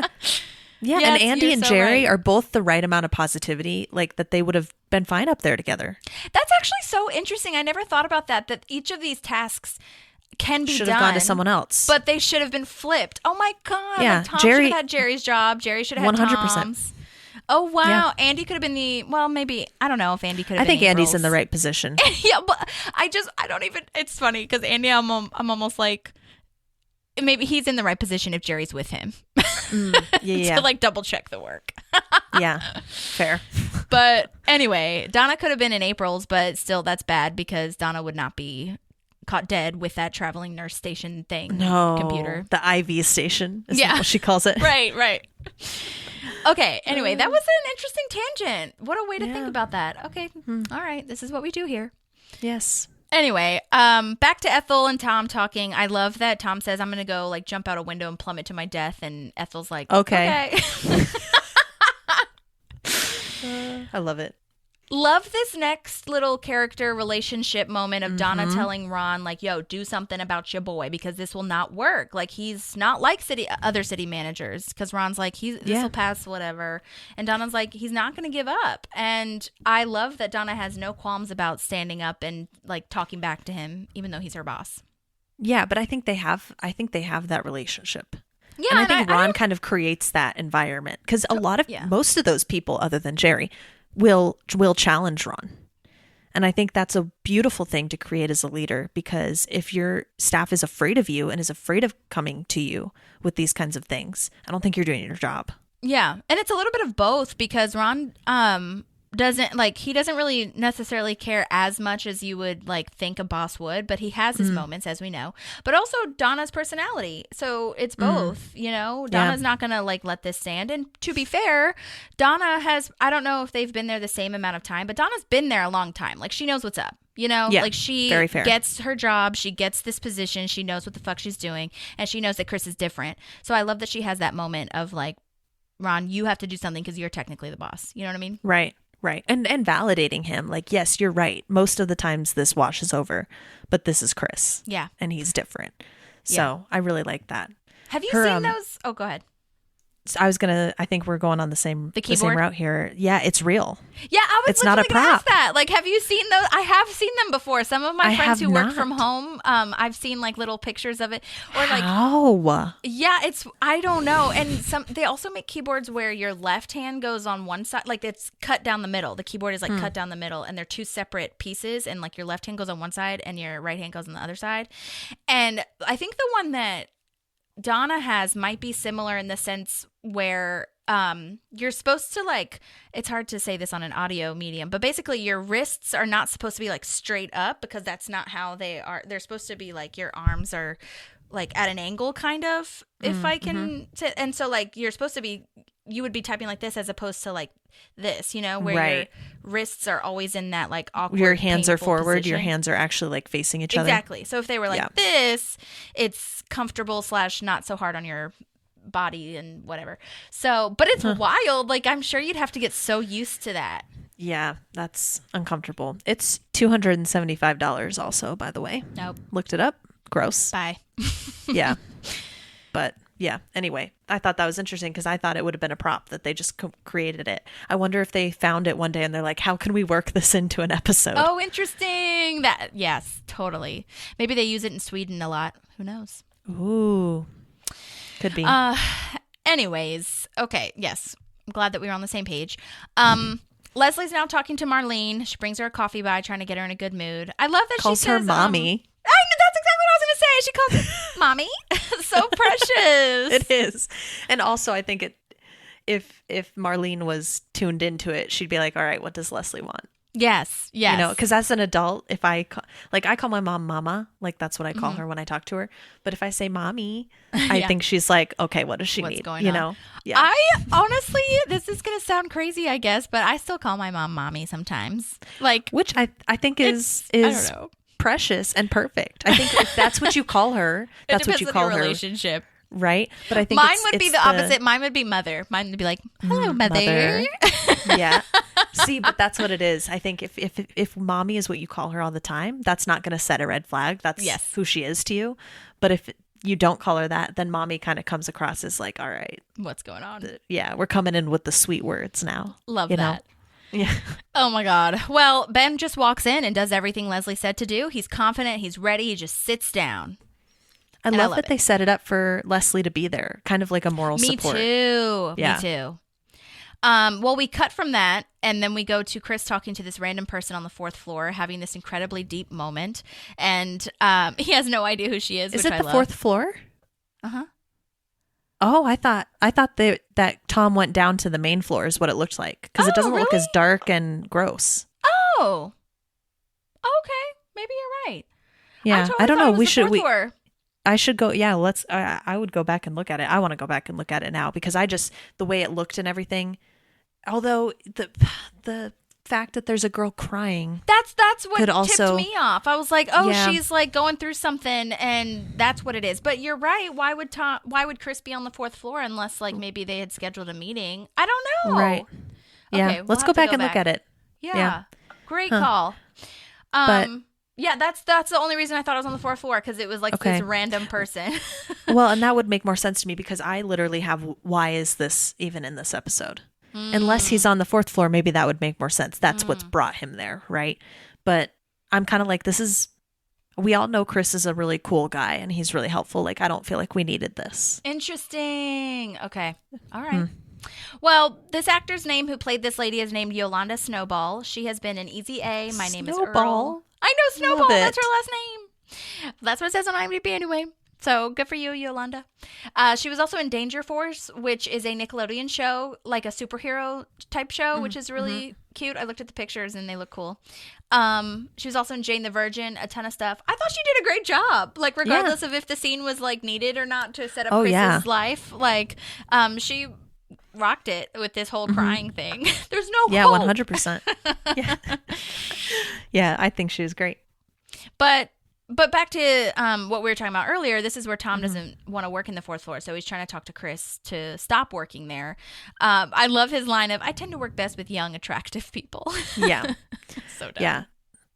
I have multiple thoughts here because I think obviously, as in most situations, they both kind of need to shift. Because I don't like that Chris doesn't really give him a chance to explain.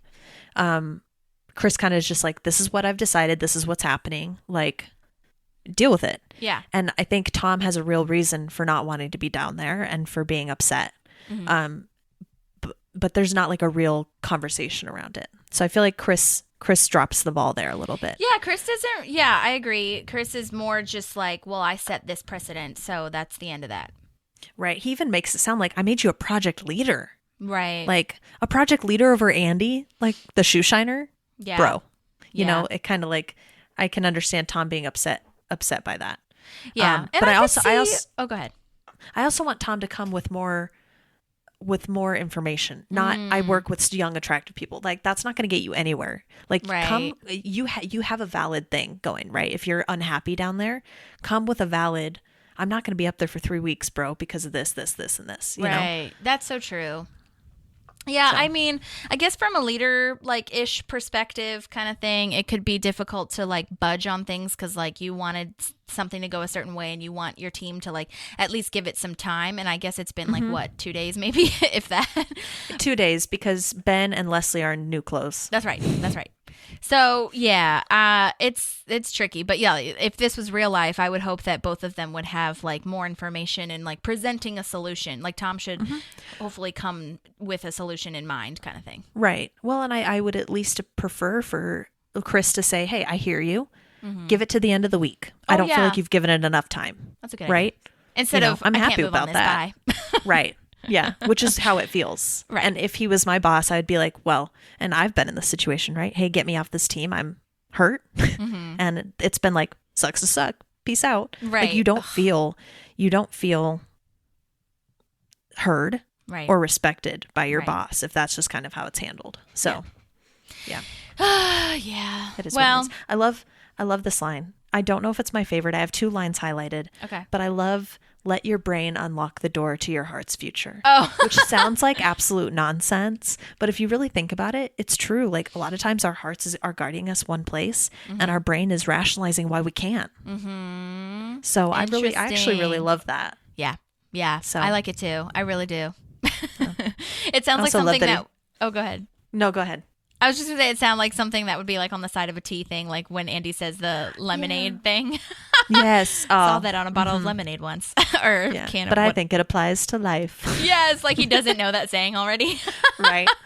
That's so good.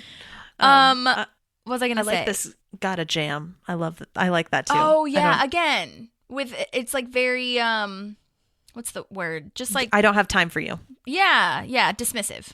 Yeah. Gotta jam. Bye. All right, so now we're back with Ben and Marlene and Leslie, if you are. Okay. Yes. Marlene is like so smitten because of this new Ben. Obviously, we are going to get there when we get there. She has a smile on her face. She's getting like so excited. Leslie did too good a job, man. Oh my god, she did too good a job. There is a blooper, and I have to play this. I'll play it after we discuss the scene. How about that? Okay. Because I recorded 2 of them, and I can't remember what each of them are, but they're both Leslie and Marlene, so we'll get there. Okay, I wanted to briefly just talk about Bill Watterson and Andrew Carnegie, which are 2 of the people that he mentions. I did not know who either of those people were. Sorry. I only knew Bill. Yeah.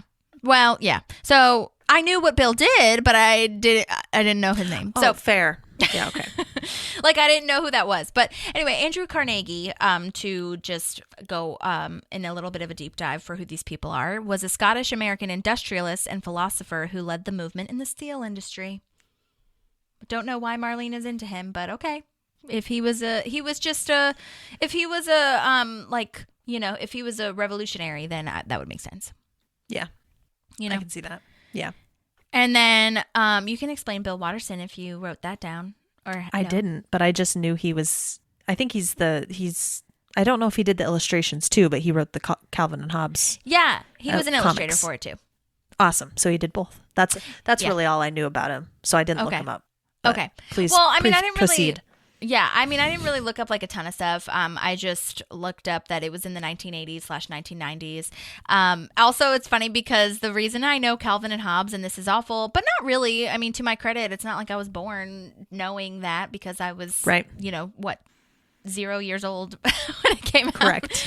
But anyway, Calvin and Hobbes I know because of the episode of Friends where Joey tells Rachel that he's falling in love with her, and his shirt has a picture of Calvin and Hobbes doing it, apparently. They don't show the shirt, but like that's what they talk about. Yeah. But anyway, so apparently this was one of the, according to like legend and just like in general, most people and critics and everybody says that this was the last great newspaper cartoon of all time, Calvin and Hobbes. Cartooning's such a skill, man. Like that's intense and insane. Yeah, it's a lot of pieces to it. Mm-hmm. But Marlene just really likes it. And so I'm glad that he brought up the lobotomy line because that must have been a quote I didn't look it up and I'm sorry, but that must have been a quote that was in Calvin and Hobbes. Yeah, I don't know why it applies here. Why are we talking about lobotomies? I don't get it. Yeah, I think he just likes to bring it up in the, to try to get Marlene to like him. Yeah, but why is that the line we have to use? I don't know. Maybe it's because she needs a lobotomy if she thinks that he's going to give her 10 school buses. That's how I'm going to rationalize it, even though it's not very, it's super nonsensical, but whatever. Yeah, it just has nothing to do with the Andrew Carnegie quote, which is what bothered me. Oh, yeah. Wait, did they say a quote from Carnegie? Yeah. Oh, okay. I didn't even write that quote down. I think that Ben was just trying to fit in as many of those 100 things as possible. Yeah. Even if it didn't make sense. But yeah, you're right. It's weird. Okay, so next I'm gonna play this blooper. So basically, there's two. I can't remember which one, but one of them has a ding in there because it was in the bloopers, and whoever was doing like the voiceover for it was saying how many times Leslie was saying sorry, and they put on the screen sorry-o-meter for how many times she just couldn't get through this. That's funny. So let's see. I think that's all I need to set it up, but I'll just play it, and then if you have questions or if I think of anything, I'll just tell you. Bother trying to outflank me because you will fail. Where did all of this confidence come from all of a sudden? Okay, guys, let's... It's just not possible. And don't bother trying to outflank me because you will fail. Where did all this confidence come from all of a sudden? Okay, guys, let's relax. Sorry. Okay. Okay. For some unknown reason, Amy could not get this line out. The line was simply, okay, guys, let's relax. From the top. Come on, Adam.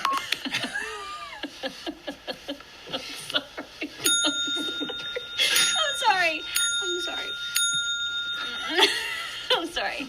The scene is not about me. I have one line. I'm sorry.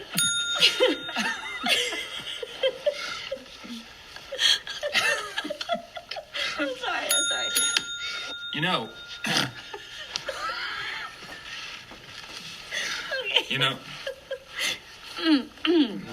Okay. Sorry. Okay. Sorry. Okay. Sorry. Okay. No. It got so bad Shit. that the director came out to try and help. You know, it's getting annoying when they're like, you okay? Yeah. Everyone's like, you all right now? Because we got to go to lunch. We're hungry. I can't make you turn it like this. He couldn't help. It's her fault. I'm really sorry.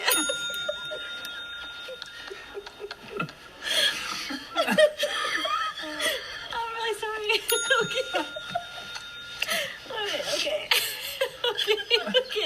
Fuck, I'm so sorry.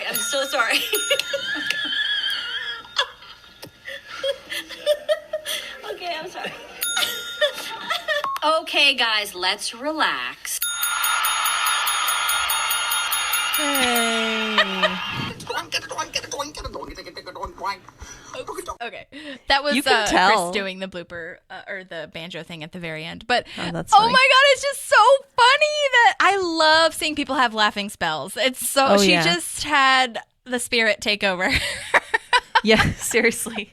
You can tell though, like when you watch the episode, that she's like smiling when she says it. Oh, really? So Okay. So it doesn't. I never took it as like maybe she's breaking, but like that she's just enjoying their banter. Yes, it's kind of what it looks like. So it's funny to know that it's probably because she literally couldn't keep her face straight. Yes, and it was really funny to watch Marlene in the background too, because Marlene was kind of just like, what's going on? Like she wasn't really laughing as much as Adam starts laughing with Amy Poehler, and they start it's obviously it's contagious. Yeah, but Pamela, it didn't seem contagious to her. She was just like, okay, what? She seemed good spirited, but she was like, Her background is less comedy though, right? It's more like drama. I don't know. I'm not sure. I thought it was from what we've Oh, yeah, discussed in the maybe past. you're I could right. be wrong, but anyway, so I thought that was funny. And then on the DVD thing, it said that it took 23 minutes for them to get that line holy out. nuts. Holy nuts. For a 2-second line. Yes. I love how she says, the scene isn't even about me. I know, right? Her literal line is, okay, guys, let's relax. The end. Yeah. The end. And scene. Okay, and then I'm not sure what this one is, if I'm completely honest with you, but I titled it More Amy and Marlene, so let's just see. Cool. My mom wants to fuck Ben. Is that weird? That was just the blooper. I totally forgot what that was. Oh my gosh. So neither of us are prepared for that, and I hope the audience thought that was as funny as we did, because we had no idea what was coming. That's so funny. Oh my god. My mom wants to fuck Ben. Fuck Ben. Oh. Oh my god. Speaking of which, this is the point when Leslie has this talking head of them really hitting it off, and like you said, this is some of her best work, and behind her Marlene is rubbing Ben's knee. Oh god. Then Ben gets like super awkward, just terrible, with Marlene giving like a wink, saying like, we can compromise, it might get rough, but that can be fun. Oh, yikes. Yeah, that line makes me uncomfy. I love that acting by Adam Scott in that scene, but particularly when they're walking down the hall and Leslie's just like going off ranting, like, that went so well, next we should do this and this, and Ben has this look of like craziness, what the hell is going on kind of thing. Oof. Yeah, and she says go over to her house. Oh my god, girl. that's right. Why? Woo. All right, so now we have another lady joining Ethel, who is Muriel in this episode. They're complimenting Andy and April, saying they're super cute. And I'm going to do a super little deep dive on Muriel as well. Her name is Vivian Smallwood, and sadly, she also passed away. She passed away in 2017, and she was 84 years old. Oh, wow. Yeah, she did a great job. I like to think of Ethel and Muriel up in Parks and Rec heaven, just having a blast. And they were so good together. I loved them together. But Vivian Smallwood was in How I Met Your Mother, Everybody Hates Chris. Apparently she's credited as the rapping granny in America's Got Talent. So I don't know if she was on America's Got Talent rapping, or if it was like a sketch, or I don't know what it was. Huh, interesting. Yeah. She was also in 6 Feet Under and more things, but she didn't have as much of a bio on IMDb as Helen, who played Ethel. But Yeah. I did find that her son was a studio musician for Prince, which is super cool. And her other son is also a Dang. musician. So, Very cool. and online it says that she has 15 grandchildren and 9 great-grandchildren. Like, wow. So That she is probably has insane. or her kids probably have lots of cousins once removed, whatever the Yes, whatever that means. hell. So rest in peace, Muriel and Ethel. We love you so much. Thank you for your services. Yes, it was beautiful. And the flirting. Oh my was God, great. they're basically flirting with them. It's so cute. Which shows you that it wasn't like that they're not interested in flirting. It's that they don't want to flirt with Tom. Exactly. Oh my gosh, that's true. And then Ethel is like dropping the folder on purpose because Tom asks her. And it seemed Tom/Aziz kind of looked like he was almost about to break when he was like, stop laughing. 'Cause he was smiling too. Yeah. All right, well, now I'm at where Leslie is saying that Ben should give her mom a McSteamy music box, which is so cute, honestly. But also, wow. Like, don't you think you're like, that's a little too far for Ben to give? I would Sorry. feel weird. Yeah. Yeah, that was weird. And because of this weirdness, Ben can't take it anymore, obviously. He just comes clean and says that Marlene made a pass at him. And Leslie's like, oh my God, that's probably the worst thing that could have happened. That's when She was she not says the prepared for bubble. that. Like or another part when she says the bubble. Like that's the top of the list of something that would break the bubble is your mom hitting on your new person. Yeah. Yeah. It's uncomfortable. So now we're at where Jerry is leading a meeting. He can't speak correctly. He says pork instead of park. And Ron's like, oh, God. And he goes off with it. I'd have never listened to the background before, but like he then goes on to say that there's a really good pork sandwich in the cafeteria today. Like, that wasn't a mistake. I totally meant to say that. Or maybe that's what I Yeah. was thinking about. Oh, my gosh, that's funny. Oh, yeah. So, So Ron finally sees, like, this is not what this should be. And he tries talking to Chris. And, you know, this just, again, as we've been saying it 100 times, Chris still has no idea how this office kind of runs and who his people are. And it was really lovely to see Ron as this actual boss figure, showing he knows his employees, he knows their strengths and, like, what they're capable of. I love this next metaphor that Ron uses, though, like the visual of shining a light on Jerry and he shrinks faster than an Eskimo scrotum. oh gosh. So poetic. Yeah. Oh, so poetic. Yeah. It's so great here because like you're saying, like Ron is, we see him as someone who does not care at all, you know, and he's putting work in so that his employees are more comfortable. He's doing it for them. I mean, he's also like, in the end, that's what we really find out because he has to continue to suffer. But it's really nice to see this side of him and give him that. It's kind of like how they have to find points for Michael in the office for redeeming qualities for why he has his job. Yes.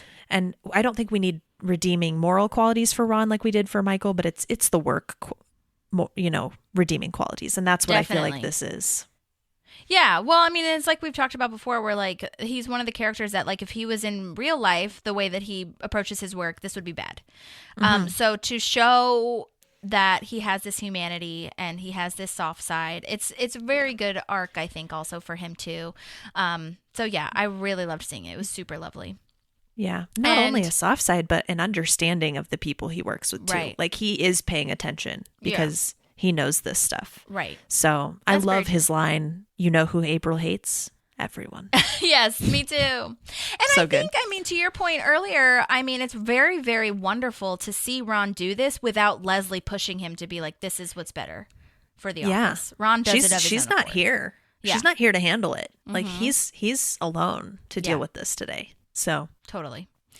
And then you see even more of the understanding / this is, I guess, where maybe the soft side comes in, not the understanding part, but both of him having to make this compromise and how painful it is for him to do that. Because Chris, again, I don't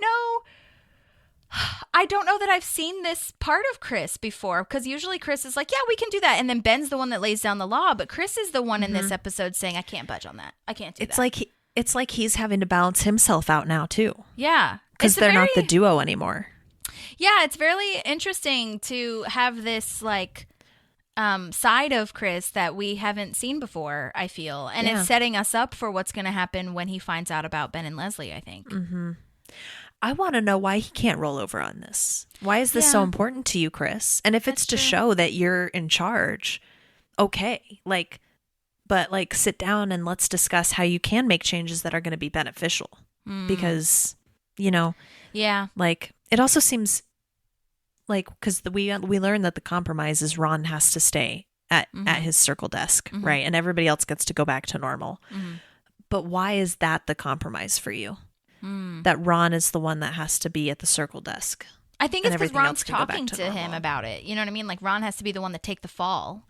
You know, like he's the one that's leading the battle. So no one else can do this because he's the leader. He's the captain, you know? Yeah. It's just interesting that it. that's what but it's interesting that I think for me, that decision was more showing Ron's side of I will take the sword for my team. Right. And it was harder for me to equate why is this what does Chris get out of this compromise? More is kind of what I'm thinking about. It sounds like to me, I'm imagining like a war where like the two captains come to a compromise and they're the ones that that have to do the bad shit, you know, and the soldiers can just like go back to the way that they were kind of thing. But yeah, I don't know. It made sense to me, but yeah, I could see how that would be confusing in other regards. Yeah. So it's cool how it pans out though, because I do like seeing this part of Ron. Me too. So Leslie's now back in her office and they're talking about Marlene hitting on Ben. Did you see the Vernons or whatever the hell vending machine behind her? No. It took me back to olden times when we did the breakdown on the ginger ales. Yes, I love it. But yeah, it's bright. It's like super easy, right front and center and behind the window. It's really cute, I feel. That's cool. I love this commentary, like flipping the gender norm, basically, of like, I have to ask this, but like, were you asking for it? What were you wearing? I love it. They're so good at that. Yeah, that's good. Then we go off the deep end again here. Like, we're going to announce sexual harassment, and then you're going to go to Mexico for a couple weeks. Right. Like, what the fuck? Oh, my God. So funny. And then that's She's what like prompts the Energizer him. Bunny. Yep, she is. That's what she is, which is what Ben says in the camping episode. Yeah. But yeah, then Ben shows what he did last week too, where he's just like, fuck it, I don't care. And I guess I never noticed that his tenacity, like, you know, kind of ladders, if you will. I don't know how to say that, but basically, like, I didn't realize that like he was so tenacious in these last couple episodes and that it just keeps building up and up and up until he's like, okay, whatever, I love her, let's do this, like this. And what was interesting for me, and maybe this is too intellectual, but like it's almost like he calibrates his meanness for the town into meanness on behalf of the town. Does that make sense? Like, he's taking his tenacity and his anger and all these, like, weird things and, like, channeling it to something good. I don't know. That's just how I saw it. But maybe that's interesting. And it's interesting, too, that Leslie is, like, the one that's more nervous / not stepping up as much, because I did have this weird thought, and maybe this is, like, just, again, whatever, this is just my opinion, but I almost feel like Leslie loves her job more than Ben loves his job. And Leslie doesn't want to ruin that for whatever cause. And I think that's where it becomes, when Leslie does finally, like, spoiler alert, but when Leslie does finally, like, say fuck it kind of thing, it's just this, that's why I think it takes so long for her, because it's just this struggle of like, which is more important to me, and can I have both, and how do I have both, because right now my job is more important than literally anything else. Like, I love people, but my job is the thing that I love the most. And so it was really interesting to think about that, because I didn't understand for a really long time why it took Leslie so freaking long. But now I get it, because like Ben doesn't love his job as much as Leslie loves hers, I feel. No, and you notice that she says that. I really like my job. No, but I really like Ben. No, but I really like my job. We never hear Ben do that. Yeah. I think Ben's in this, and Ben's what's holding him back really is I think more so the relationship with Chris. That's really what I think it is. I don't think he's making this choice because I'm worried about losing my job. Like, he can go out and do other stuff. This is Leslie's passion. This is not Ben's passion. Ben can go out and find jobs other places, like we'll see later. That's true. Right? But I think for him, it's, I've got this person and I don't want to let him down, and I don't want to betray his trust because he's been a constant for me. I never thought of that. That's kind of where I see Ben coming from. So, but now he's getting to that point where he's just like, fuck everything. I don't care. He really is. Well, and I think it's kind of, I understand Ben to a point here too, when he gets frustrated with Leslie in the beginning and she says it's our bubble. While I totally 100% understand the bubble piece of it, there's also this piece where she says, I don't want anything to come in here and ruin this until we know that it's real. And I think for Ben, he's like, I know it's fucking real. Like, I know it's real. And I think we as an audience know it's real because she's willing to take the risk. Yeah. But for her, I think the loss of her job is still weighing so heavy on her that she can't acknowledge that it's real. Yeah, I was totally feeling Leslie when she said, I do that all the time. I think we all do that, where we're just like, but I don't want to fuck anything up or like tell anybody about this because I don't know if it's real yet, you know? Yeah. So that's interesting. It's a defense mechanism, 100%. Yeah. Also, I never realized that Leslie's office is so close to her mom's. I think about that every time I watch this episode where he runs over. Yeah, I think it's not. Because he literally just walks over and but I don't think it is. Otherwise, I think I don't know. I always imagine Marlene on a different floor. Yeah. Because her office is so much nicer too. I don't know. You know, I don't know. But because I was still trying to understand the layout of the office when I watched this, I was like, how Leslie, remember how I said like Leslie hid Jerry's painting in what looked like a little room on the corner? Like Ben walks through that and it opens into the hallway. So maybe it's not a little room. Maybe it is a hallway. I don't know. But either way, it doesn't matter. But it was just really funny to me to see how quickly he got to her office. Yeah. Yeah. No, that was interesting. It could very well be. I'd be interested. I'm not finding anything Googling what the floor plan is of the entire building. I know, so that'd be great. That's not helpful. I'd love that. Anyway, so Ben is like, listen, we're dating.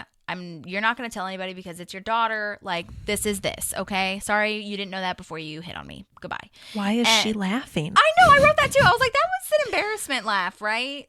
But I also think it's a mixture of both. She recovers quickly, which is the important thing and the powerful thing, coming to the agreement. But I think a laugh, that laugh to me, as I thought about it a tiny bit more, is because it's like a power move. Because she's like, I don't fucking care. I just hit on you because I hit on everybody that I think is hot. Like, shut up.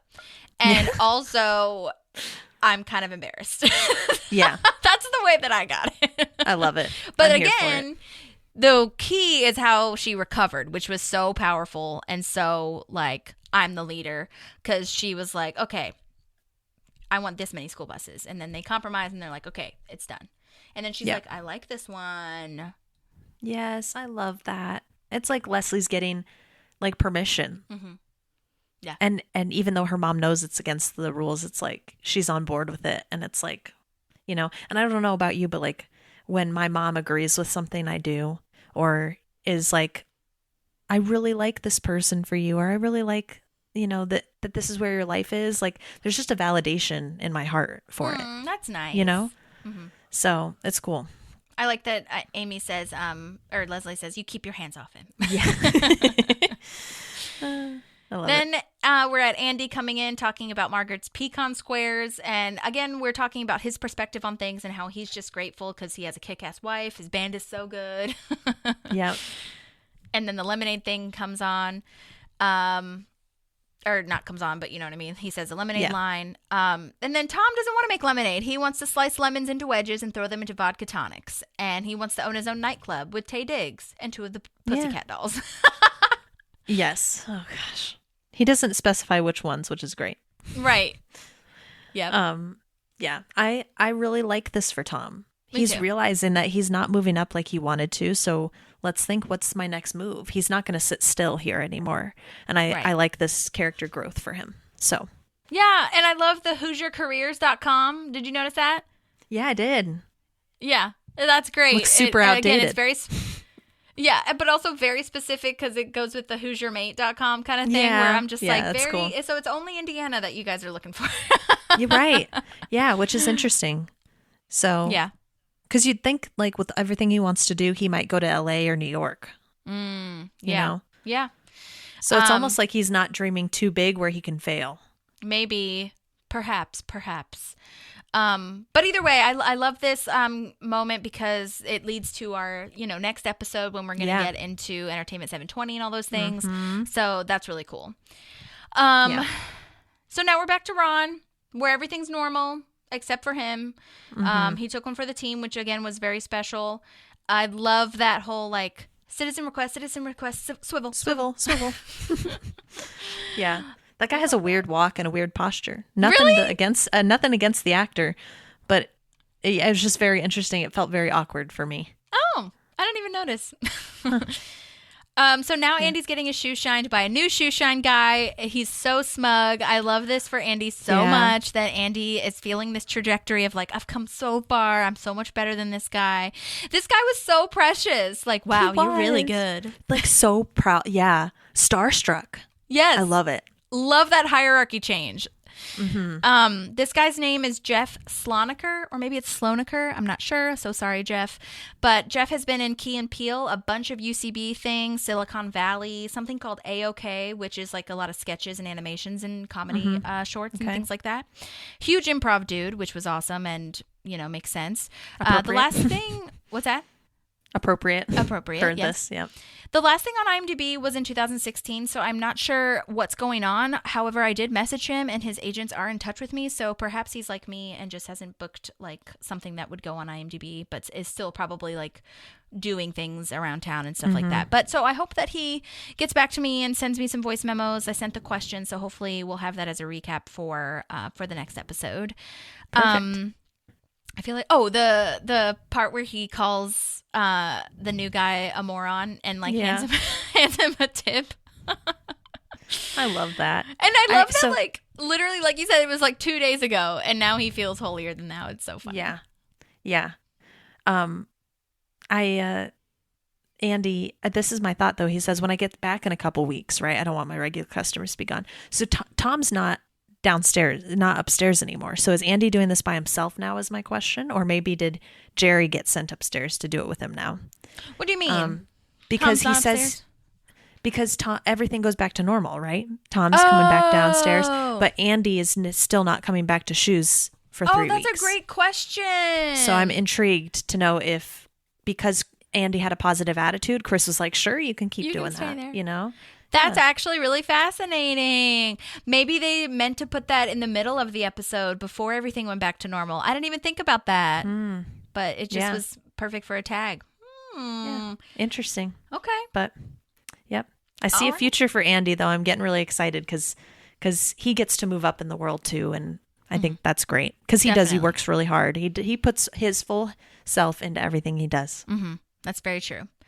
Sweet, perfect, little, well-intentioned Andy. Yeah. All right, you guys. Well, that was the bubble. Super exciting. Our Very penultimate exciting episode. So next time that we talk, we will have Lil Sebastian, and we already did a super huge breakdown on him, so I feel like we won't have to, go too super deep with it, but it will still be nice to revisit him. Love it. Yeah. What an episode, though. And season finale. Yeah, and season finale. Crazy. So very exciting. Oh, this is my dream. I was going to tell you my dream really fast. So I had a dream. I think it might have literally been last night. It was either last night or Saturday night. Friday night. Last night was Saturday night. Last night was Friday night. So I don't know. Whatever. Last night was Saturday night. Oh, no, wait. It's Saturday. Oh, my gosh. I think it's Sunday. Is that weird? Okay. I'm so sorry. I worked from home yesterday and it's fucking me up. All right. It's all good. Okay. The dream. I had a dream that we got Alan Yang on the podcast. And what? Then at the end, I think I was recording somebody else too. I don't know if they were on the call with me. I can't remember. But I had a dream that I got Alan Yang and I didn't press record on Zoom. And I had to lie to him and say that Zoom fucked everything up, so I don't have another recording because I was like, I can't tell him that I didn't press record. That would make me look so idiotic, so I have to blame it on Zoom. And I was like, oh my God. I just, oh my God. When I woke up thinking about it, I was like, oh my God, what an anxiety. That is a nightmare. Nightmare dream. Because in the dream, he was like, oh, well, unfortunately, I can't really redo another one right now. And I was like, oh fuck. And then it, like the way that the dream was, it was like, I don't know if I'll ever be able to do it again, but like, you know, and then so I think I ended it by saying, well, let me know if you ever have a free time or I'll follow up in X, Y, or Z moment. And it was just like the worst thing ever. So I definitely have been thinking about that every time I record now. Oh my gosh. We're recording, so yeah, we're recording both on all the things. Zoom is recording because when guests do it, we use Zoom. So if I forget to click a record for Zoom, and I think one time, I can't remember who it was, but one time I did forget to click record like immediately, but like we didn't miss anything because we were just like catching up. It was at the beginning, so it's fine. Yeah. But now that's why I click record. I've done. After that, I did it, but now even more so, I will be clicking record. You're going to be very careful. Even before I start, even if the recording is 8,000 minutes and I have to wait for people to log on, I don't care. Yeah. Anyway. Yeah, that's stressful. Yes. What a dream. Ugh. Woof. Anyway, for those of you who care, we are also now on YouTube. I uploaded everything to YouTube.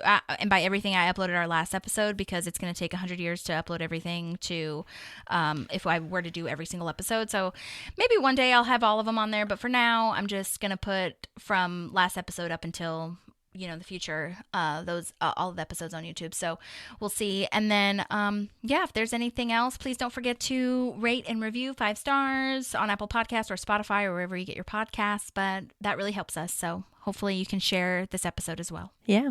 And thank you for listening. And we'll see you for the season finale next time. We'll see you for Little Sebastian. Have a good week, everyone. Or a good weekend, I guess, technically, if it comes out on Thursdays. Bye. Bye.